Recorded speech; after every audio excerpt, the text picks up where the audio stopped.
I came back home earlier than usual that day, a small surprise even to myself. I had finished my work ahead of schedule, skipped the usual slow walk back to the car, and drove home through streets that still held afternoon sunlight. The sky was soft and golden, the kind of light that makes everything feel peaceful. But when I opened the front door, that peace dissolved instantly. The house was quiet, completely still. Normally, there would be some sound, music from her room, the hum of the TV, or even her footsteps pacing while she talked excitedly on the phone with her friends. But today, nothing. Just a hush that felt too heavy, too deliberate. I stepped inside slowly, closing the door behind me as if the silence itself might shatter. I called her name once, lightly. No answer. I called again, a little louder. Still nothing. My heartbeat quickened in a way I couldn't quite explain. Maybe it was instinct or just parental intuition, but something felt off. There was a faint sound, a small rustling, coming from down the hallway. I moved carefully, every step echoing loud in the quiet house. As I approached her room, the door was slightly ajar. A narrow slice of light fell across the hallway floor. I put my hand on the doorknob and hesitated. A strange mix of worry and confusion washed over me. Why was it so quiet? Why wasn't she answering? Why was I suddenly holding my breath? I pushed the door open just 2 inches and froze. She was on her knees. For a split second, my chest seized. My mind rushed ahead of reality, imagining the worst. There's a kind of fear that hits you so fast, it doesn't even feel like thought, just a sharp electric jolt that paralyzes every muscle.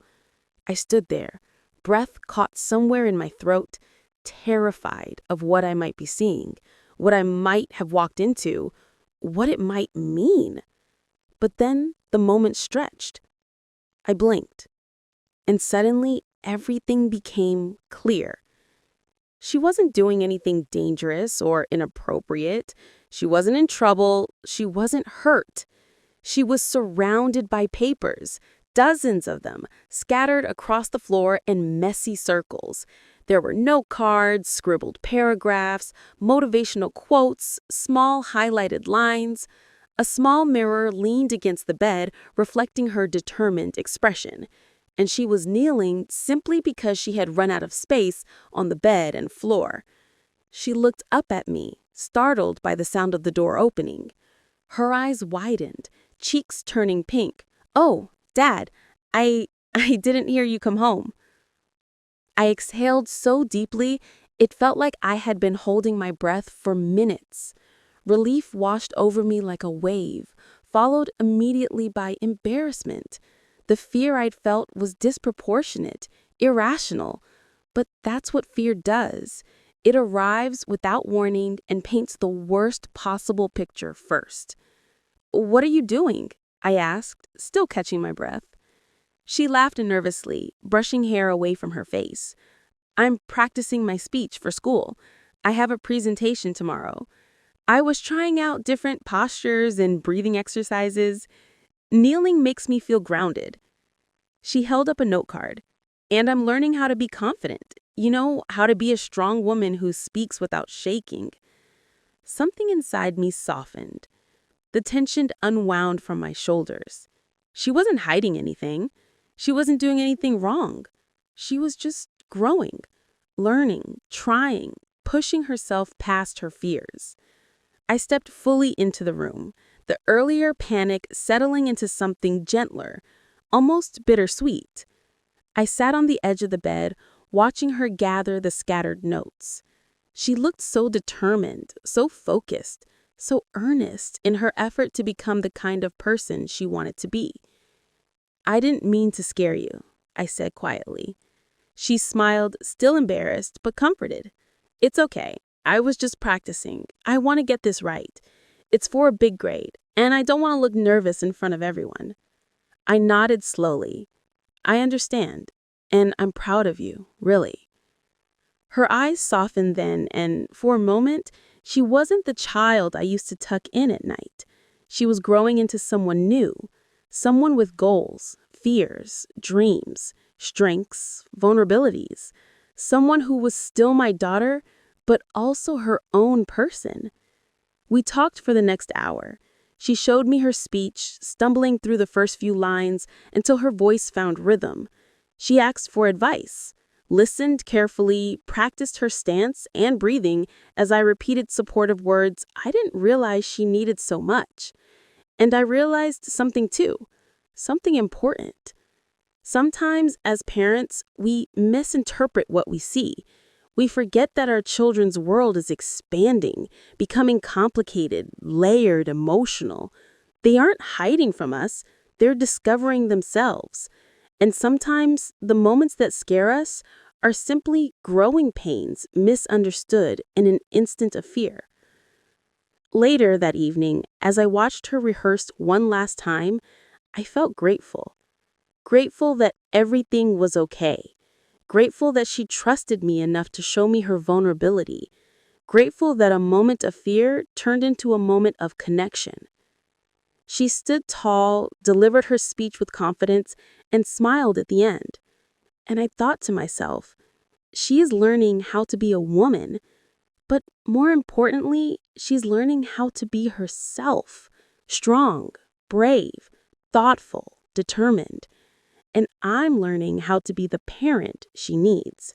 Present, calm, understanding, and always willing to see beyond my own fears. That day taught me something powerful. Sometimes the scariest moments are simply misunderstandings. Sometimes what looks alarming is actually harmless. And sometimes the things we fear most are just the first steps our children take towards growing up. After she finished her last round of practice that evening, she sat back against her bed, letting out a long breath. It wasn't the tired kind, it was the relieved kind, the kind you let out after releasing a weight you've been carrying quietly. I watched her from the doorway, not wanting to intrude, but not wanting to leave either. Moments like this, quiet, honest moments, felt rare these days. "Hey," I said softly, you don't have to do all this alone, right?" She glanced up at me, eyes thoughtful. "I know, but sometimes I feel like I need to figure things out by myself. I don't want to disappoint anyone." That hit me deeper than I expected. I stepped inside and sat down beside her. "You could never disappoint me. And figuring things out doesn't mean you have to hide what you're struggling with. Growing up doesn't mean shutting everyone out." She looked down at her hands, fingers fidgeting with the corner of a note card. "I guess I just didn't want you to see me practicing like this. Kneeling on the floor, talking to myself in a mirror. I thought it looked silly." It didn't look silly. It looked brave. She looked at me then. Really looked. And I could tell those words mattered. The truth was, I hadn't always been good at saying the right thing. But in that moment, I meant every word. She wasn't being dramatic or childish. She was fighting through anxiety, the same way adults do, but with fewer tools and a much louder world around her. I asked if she wanted help organizing the rest of her notes. She nodded eagerly. Together, we gathered the scattered sheets from the floor. Some pages had little drawings on them, stars, hearts, arrows pointing at key ideas she wanted to remember. Others had encouraging messages she'd written to herself. "Speak slowly. You've got this. Believe your voice matters."